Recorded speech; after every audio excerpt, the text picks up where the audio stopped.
મિત્રો, ભારતમાં દર્શકોને ધાર્મિક ફિલ્મો પહેલેથી જ પસંદ પડતી હોય છે અને તેવા અનેક દાખલા છે, જેમ કે જય સંતોષી બા. આ ફિલ્મની જો વાત કરવામાં આવે તો 1975માં આ મૂવી રિલીઝ થઈ હતી. નવાઈની વાત એ છે કે આ ફિલ્મમાં કોઈ એવા મોટા ખાસ કલાકારો નહોતા, પરંતુ સ્ટોરી, દિગ્દર્શન દર્શકોને ખૂબ જ પસંદ પડ્યું હતું. આ ઉપરાંત ટીવીની જો વાત કરવામાં આવે તો તે સમયકાળ હતો 1985 અને તેની આસપાસનો. તે સમયે ભારતમાં રામાયણ અને મહાભારત જેવી જે ટીવી સિરિયલ હતી તેના પાત્રો આજે અમર થઈ ગયા છે. બાહુબલી મૂવીની જો વાત કરવામાં આવે તો આ પણ એક કાલ્પનિક ફિલ્મ હતી, પરંતુ દર્શકોએ તેને ખૂબ જ વધાવી લીધી હતી અને ત્યાં સુધી કે પાર્ટ 1 અને ત્યાર પછી પાર્ટ 2 બંને સફળ રહ્યા હતા.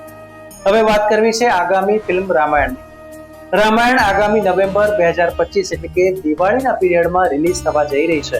ત્યારે આ રામાયણ મૂવી સફળ રહે તેવી શક્યતા વધી જાય છે. જી હા, રણબીર કપૂર, સાઈ પલ્લવી, યશની અપકમિંગ આ ફિલ્મ છે અને રામાયણની પહેલી ઝલક હાલમાં જ રિલીઝ થઈ હતી.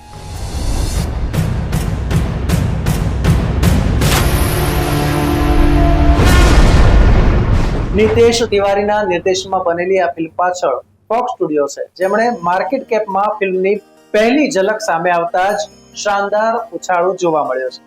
નમસ્કાર, રિયલ વોઇસ ઓફ ઇન્ડિયામાં આપનું સ્વાગત. મારું નામ છે નેહલ મોદી.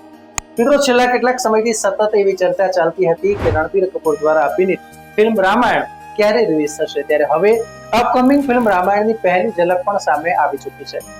મેકર્સે તાજેતરમાં જ રામાયણનું ટીઝર જાહેર કર્યું છે. આ ફિલ્મ દિવાળીમાં રિલીઝ થવા માટે તૈયાર છે. આ ઉપરાંત દિવાળી 2027માં તેનો ભાગ 2 પણ આવશે અને તેની પણ અત્યારથી જ જાહેરાત કરી દેવામાં આવી છે, જેમાં રણબીર કપૂર શ્રીરામની ભૂમિકામાં જોવા મળશે, તો લંકાપતિ રાવણના પાત્રમાં યશ હશે.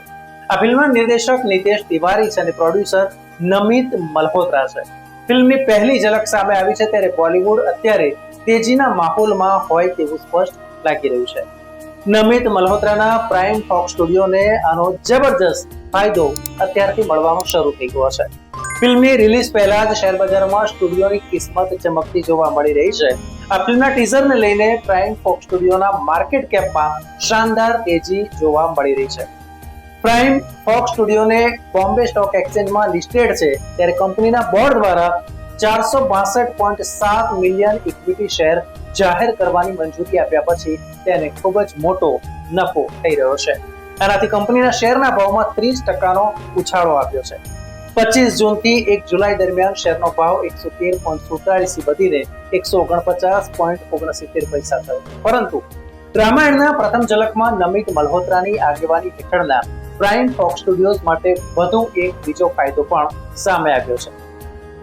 3 જુલાઈએ રામાયણના ટીઝર લોન્ચના દિવસે જ પ્રાઇમ ફોક્સના શેર 176 રૂપિયા સુધી પહોંચી ગયા અને આનાથી કંપનીનો માર્કેટ કેપ 1 જુલાઈના રોજ 4,638 કરોડથી વધીને 5,641 કરોડ થઈ ચૂક્યો છે.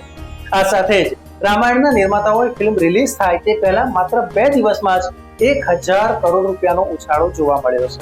ઉલ્લેખનીય છે કે છેલ્લા કેટલાક સમયમાં બોલિવૂડની કેટલીક ફિલ્મોએ બાજી મારી છે, જેમ કે વિકી કૌશલ અભિનીત છાવા, રેડ પાર્ટ 2, સિતારે જમી પર, કેસરી પાર્ટ 2 હિટ રહી છે. ત્યારે ધર્મ અને સંસ્કૃતિની વાત કરીએ તો તેના પર આધારિત રામાયણ જોવા માટે દર્શકો આતુર છે. ઉલ્લેખનીય છે કે છેલ્લા કેટલાક સમયથી ઓટીટી ફિલ્મોની માંગ વધતા થિયેટરનું ચલણ ચોક્કસથી ઘટ્યું છે, પરંતુ ફરી એકવાર બોક્સ ઓફિસ આ ફિલ્મ દ્વારા છલકાશે એવી નિર્માતાઓને આશા છે. ન્યૂઝ વ્યૂઝ અને એનાલિસિસ માટે આપ જોતા રહો રિયલ વોઇસ ઓફ ઇન્ડિયા. ધન્યવાદ. મિત્રો, આપ યુટ્યુબ ઉપરાંત ફેસબુક, ઇન્સ્ટાગ્રામ, એક્સ સોશિયલ મીડિયાથી પણ અમારી સાથે કનેક્ટ રહી શકો છો. દેશ વિદેશના તમામ સમાચારો વાંચવા માટે અમારી વેબ પોર્ટલ revolt.in ઓપન કરશો. ધન્યવાદ.